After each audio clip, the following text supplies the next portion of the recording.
ओम श्री परमात्मने नमः। यथा एधांसि सम्मित्तः अग्निः भस्मसात् कुरुते अर्जुनः ज्ञान अग्नि सर्वकर्माणि भस्मसात् कुरुते तथा। यथा यानी जिस प्रकार से, एधांसी ईंधन को, सम्मिद्ध जलती हुई, अग्नि भस्मसात राख, कुरुते कर देती है। अर्जुन, हे अर्जुन, ज्ञान अग्नि यानी ज्ञान रूपी अग्नि, सर्वकर्माणि भौतिक कर्मों के समस्त फल को, भस्मसात यानी भस्म, राख, कुरुते यानी करती है, तथा यानी इसी प्रकार से। जैसे प्रज्वलित अग्नि ईंधन को भस्म कर देती है, उसी तरह हे अर्जुन, ज्ञान रूपी अग्नि भौतिक कर्मों के समस्त फलों को जला डालती है। तात्पर्य यह है कि आत्मा तथा परमात्मा संबंधी पूर्ण ज्ञान तथा उनके संबंध की तुलना यहाँ अग्नि से की गई है। यह अग्नि न केवल समस्त पाप कर्मों के फलों को जला देती है, अपितु पुण्य कर्मों के फलों को भी भस्मसात करने वाली है। कर्मफल की इस कई अवस्थाएं होती हैं, जैसे उसका शुभारंभ, बीज, संचित आदि। किंतु ज्ञान को स्वरूप का ज्ञान होने पर सब कुछ भस्म हो जाता है, चाहे वह पूर्ववर्ती हो या परवर्ती। तत्वज्ञान की अग्नि के संबंध में इस श्लोक को कहा गया है कि हे अर्जुन, जैसे धधकती हुई अग्नि ईंधनों को सर्वथा भस्म कर देती है, वैसे ही ज्ञान रूपी अग्नि संपूर्ण कर्मों को सर्वथा भस्म कर देती है।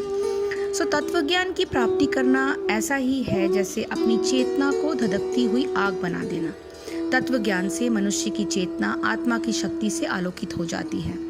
पाप कर्मों का फल तभी पीड़ा देता है जब अज्ञान के आवरण से ढक जाने के कारण आत्मा की शक्ति अपना प्रभाव खो बैठती है। तत्वज्ञान की प्राप्ति आत्मा की शक्ति पर पड़ा अज्ञान का आवरण हटा देती है।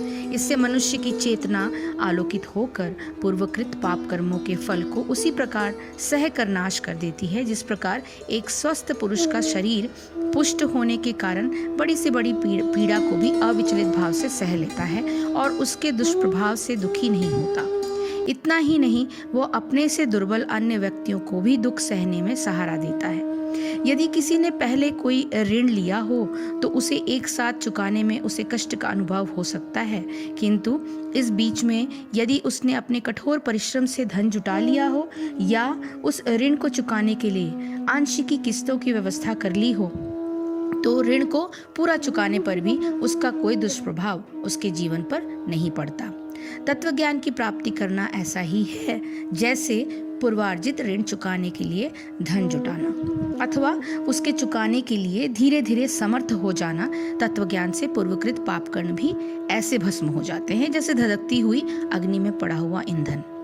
तत्वज्ञान प्राप्त हो जाने पर मनुष्य निर्विवाद रूप से यह जान जाता है कि उसका स्वरूप जीवात्मा का है और उसके पूर्वकृत कर्मों के परिणाम वर्तमान जीवन में लोक संग्रह के लिए कर्तव्य कर्म करने की उपयोगी सामग्री मात्र हैं। उनसे सुख या दुख भोग करना कदापि बुद्धिमानी नहीं है।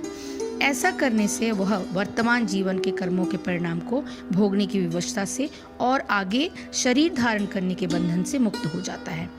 यही उसका पूर्वकृत कर्मों को ज्ञानाग्नि से भस्म कर देना है। कर्मों के भोग से प्राप्त होने वाले सुख की अपेक्षा आत्म साक्षात्कार का आनंद अत्यंत विलक्षण होता है, किंतु ऐसा नहीं है कि इस आनंद की प्राप्ति आत्म साक्षात्कार की परिपक्व स्थिति पर पहुंचने पर ही हो।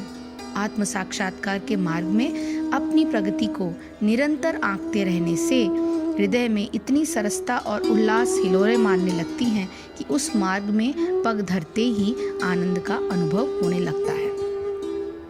शास्त्रों तथा महापुरुषों के निर्देश के आधार पर अपनी प्रवृत्तियों को निरंतर निरीक्षण करते रहने से तथा लक्ष्य के स्पष्ट होने से उल्लास और उत्साह निरंतर बढ़ते रहते हैं। अपने आचरण में कमी दिखाई देने पर उत्साह भंग नहीं होता, अपितु त्रुटि सुधार के लिए अधिक उत्साहपूर्वक प्रयास करने की प्रेरणा मिलती है। इसका संबंध यह है कि उपरोक्त श्लोक में तत्वज्ञान की महिमा यह बतलाई गई है कि वर्तमान जीवन में उसकी प्राप्ति से पूर्वकृत असंख्य जन्मों के कर्मफल भस्म हो जाते हैं। श्लोक संख्या 34 में हमने यह विधि बताई थी जिससे वह तत्वज्ञान की प्राप्ति होती है। इस विधि में किसी तत्वज्ञ महापुरुष की सन्निधि में रहना आवश्यक है।